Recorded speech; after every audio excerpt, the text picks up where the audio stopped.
A very good morning to all of you. Today we are going to discuss, read and appreciate the poem Laburnum Top, written by Ted Hughes. Ted Hughes was a very influential 20th century poet whose poems basically focused upon the incredibly interesting world of plants and animals.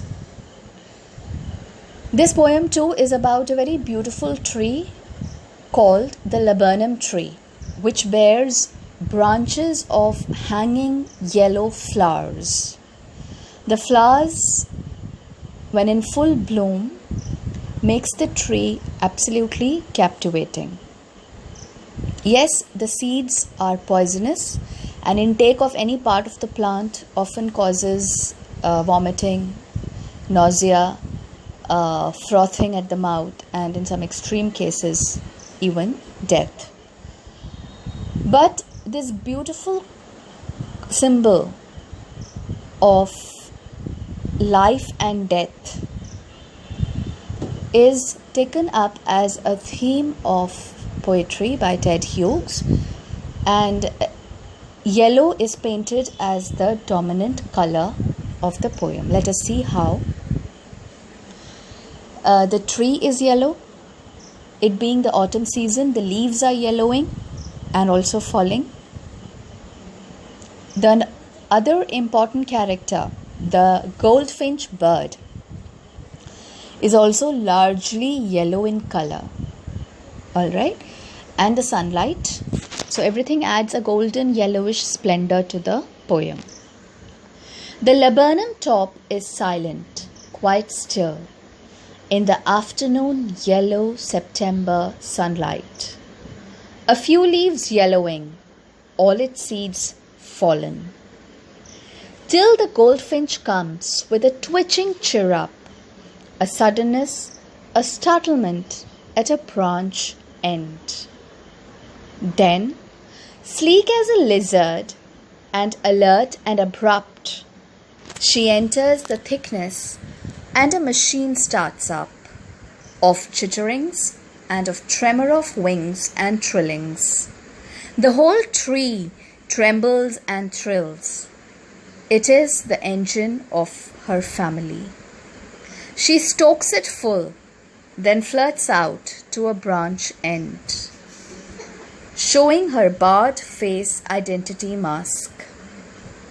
Then, with eerie, delicate, whistle chirrup whisperings, she launches away towards the infinite, and the laburnum subsides to empty. This is the recitation of the poem, children, and if we go by it line by line, let's look into the deeper meaning. The poem opens with a soft and silent description of the laburnum tree, which is past the phase of full bloom and is now ready to shed all its leaves. In fact, most of the leaves and seeds are shed, and the leaves are yellowing as a sign of autumn. Autumn season is also known as the fall. Alright, because leaves and branches and twigs, everything dries and falls down, preparing for the winter, by which time the trees become bare. So right now this is autumn, the transformation time between full bloom and winter, absolute dearth and decay. So the laburnum top is silent and quite still. It's a thick, beautiful, heavy tree laden with branches and hanging boughs of flowers, but it is quiet and still.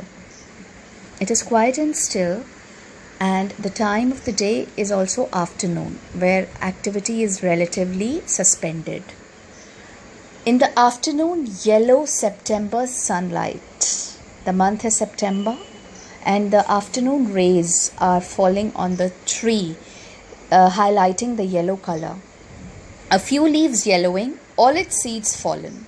So the tree is silent till the goldfinch comes with a twitching chirrup, and now is the turning point in the poem.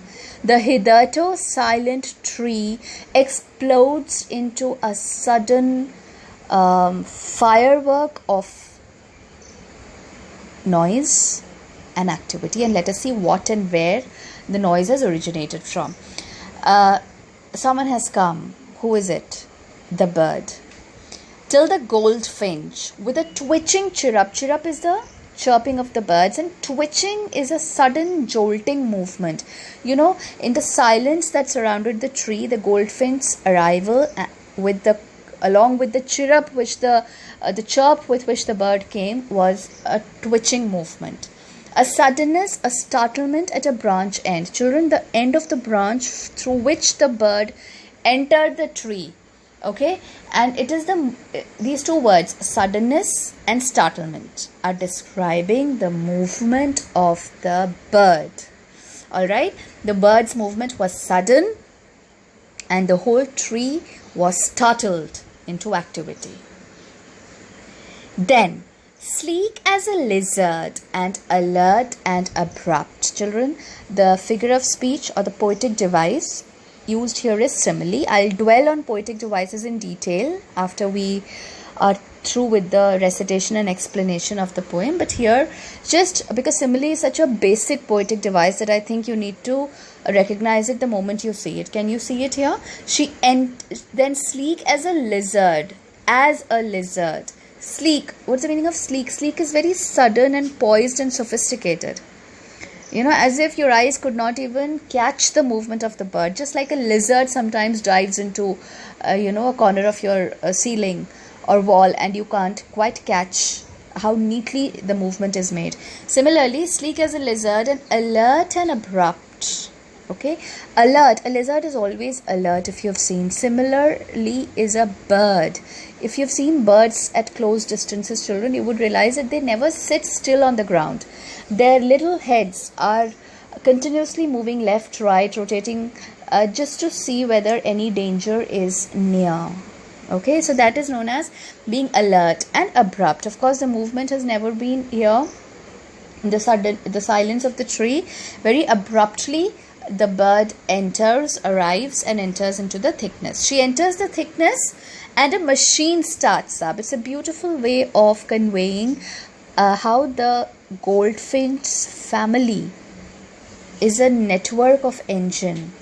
Alright, and the hitherto silent tree explodes into activity and a machine starts up. It's like when a machine starts up, what happens?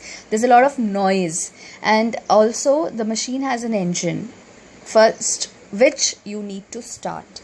So here the engine is the tree. Let us see how. She enters the thickness and a machine starts up of chitterings. Chitterings are the little tweaky noises made by the chicks. And of tremor of wings and trillings. Now, tremor of wings are the flappings of the wings of the little ones. They are excited and happy that the mother bird has come with food in its beak. And trillings. Trilling is a high-pitched noise made by the bird. The whole tree trembles and thrills. Personification, children, because a tree which does not possess human-like qualities is here personified, that it is trembling and it is thrilling just like a human body would do. It is the engine of her family. The tree is the engine of the bird's family. She stokes it full and then flirts out to a branch and stokes it full. You get an imagery of someone feeding fuel into a machine before it starts up. Then flirts out to a branch end. Look at the movement of the bird after she is done with the task of feeding the birds. She moves away as quickly and abruptly as she entered. Similarly, she moves away to the far end of the branch because now she is ready to fly away. But not before she's shown her barred face identity mask. Now you would wonder why the word mask is used. Here is just a poet's way of exclaiming that how the beautiful yellow and black face of the bird, it's like a mask. Mask here means typically as if that is removable. Alright, it is so beautiful, and the pattern and the color and the design on the bird's face that it looks like a mask. At the same time, it is her identity mask. That is to say, it's a unique, striking feature of the goldfinch. her showing her barred face identity mask. So for a minute or two she comes and sits at the end of the branch of the laburnum tree looking out. Then with eerie delicate whistle chirrup whisperings she launches away towards the infinite. Children, these two lines are as eerie as the chirrup of the bird, because the tree, which was full of activity and splendor and life, immediately prepares for another spell of solitude as the bird flies away. She launches away, flies away towards the infinite. What is the infinite here? Sky. Alright. Then with eerie, delicate, eerie means strange. As if it is a very unearthly sound. Whistle, chirrup, whisperings. The whistling of the bird was as soft as a whisper, as unearthly and eerie. She launches away towards the infinite, and the laburnum subsides to empty. Alright, empty is a beautiful word that leaves a feeling of vacuum behind. That as if you can feel it in your heart, the echo of the twitterings and the chitterings of the baby birds and the arrival of the laburnum, the arrival of the goldfinch, everything which had woven an aura of frenzy around the tree has suddenly dissolved and disappeared, as if with the setting of the sun, and everything has once again come back to the same point from where the poem began, that is a moment of quiet, a moment of stillness. Alright, so this was the recitation and the explanation, children. Poetic devices are there. Alliteration in September sunlight. Alright, then there are a lot of onomatopoeic words here, like trillings and chitterings and chirrup. All these are onomatopoeia. Alright, onomatopoeia, when the sound of the bird is equivalent to its pronunciation.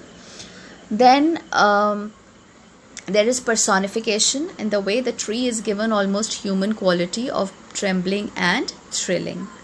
Okay, then euphemism is used in the last line, where the word infinite is supposed to mean the sky.